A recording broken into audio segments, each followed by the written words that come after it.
Are you ready to learn about the dark and twisted secrets of some of the cruelest Chinese emperors in history?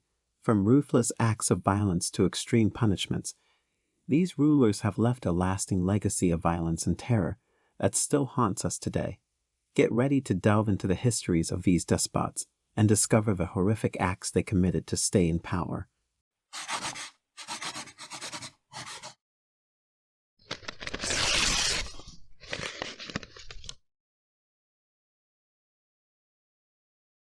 Before we begin, please subscribe to the channel and click the notification bell to receive more amazing content. Now let's get started with the video. Number 3. Han Ling Di. Han Ling Di was the Eastern Han Dynasty's 12th emperor. He was naturally dissolute and was the last to wield real power.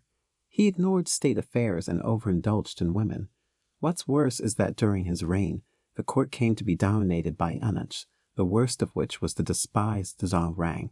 These corrupted court officials levied increasingly oppressive taxes on peasants in order to fund the emperor's extravagant lifestyle and line their own pockets.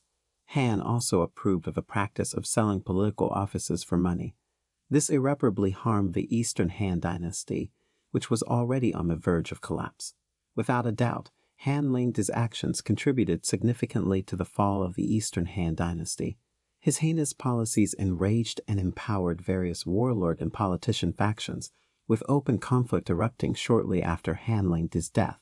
As a result of the subsequent power grab, China was divided into 3 parts, ushering in the war-torn Three Kingdoms era. Hundreds of thousands of Chinese people died in decades of civil war as an outcome of this bad emperor. And for your knowledge, the Middle Kingdom would not be united for another 60 years. Number 2. By Wen Xuandi. Numerous Chinese emperors achieved greatness early in their reigns, only to fall into debauchery and drunkenness later on. The most heinous example is Wen Xuandi of Northern Qi during the Northern and Southern dynasties. Wen Xuandi was admired in his youth for his military prowess and efforts to reduce corruption. But he eventually succumbed to alcoholism and, by all accounts, was presumably psychotic during his later reign. He once decapitated a consort he suspected of adultery. While fondling the corpse's leg, he flung her head onto a banquet platter. During his final years, the entire court, including his son, was terrified of him. The emperor was not only homicidal when drunk, but he was also a voracious womanizer. Very few females were spared in the palace. Despite Wen Xuandi's ferocity at home, Northern Qi was at its peak under him. Many barbarian tribes were conquered or expelled as a result of his brutality during wars. Fear of him also helped to maintain law and order within the imperial court. It is thus unknown what Northern Qi would have become if Wen Xuandi had not died suddenly at the age of 33, most likely as a result of alcoholism. Would it have grown strong enough to defeat its southern adversaries and reunite China? One can only speculate. Number 1. Sui Gangdai.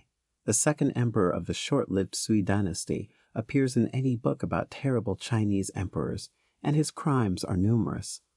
Historians generally regard Sui Yangdi as one of China's worst tyrants, if not the worst emperor in Chinese history. He was fond of grandiose projects, eager to invade neighboring kingdoms, and completely decadent by nature. His decisions directly caused the death of millions of Chinese commoners while also bankrupting the Sui treasury. To give you an idea of how horrible he was as a ruler, 6 million people died while he was rebuilding a Great Wall. Even though his troops were able to take over Champa, which is now in what is now southern Vietnam, thousands of Sui soldiers died from malaria. Most famously, because of a small insult, Sui Yangdi ordered an invasion of the Korean kingdom of Goguryeo, but when he was in charge of the war, he did a terrible job of running it. This led to several 100,000 Sui soldiers dying from hunger or ambushes. Because of these repeated damages to the Sui dynasty, revolts broke out all over China. This hated emperor was finally killed by being strangled during a coup led by a top Sui general in the year 618. Sui was then replaced by the famous Tang dynasty, and that brings us to the end of our list. The tyrannical reign of the cruelest Chinese emperors is a dark chapter in human history. Their horrifying secrets demonstrate the power of absolute rule and the capacity of humans to be savagely cruel to one another. It is a reminder that absolute power can have devastating consequences, and that it is important to have systems of checks and balances in place to ensure that no one individual or group can become too powerful. Do you have any suggestions for other Chinese rulers to add to our list? Let us know in the comments. Also, if you like the video, hit that like button and subscribe to our channel for more. Thanks a lot for tuning in. See you later.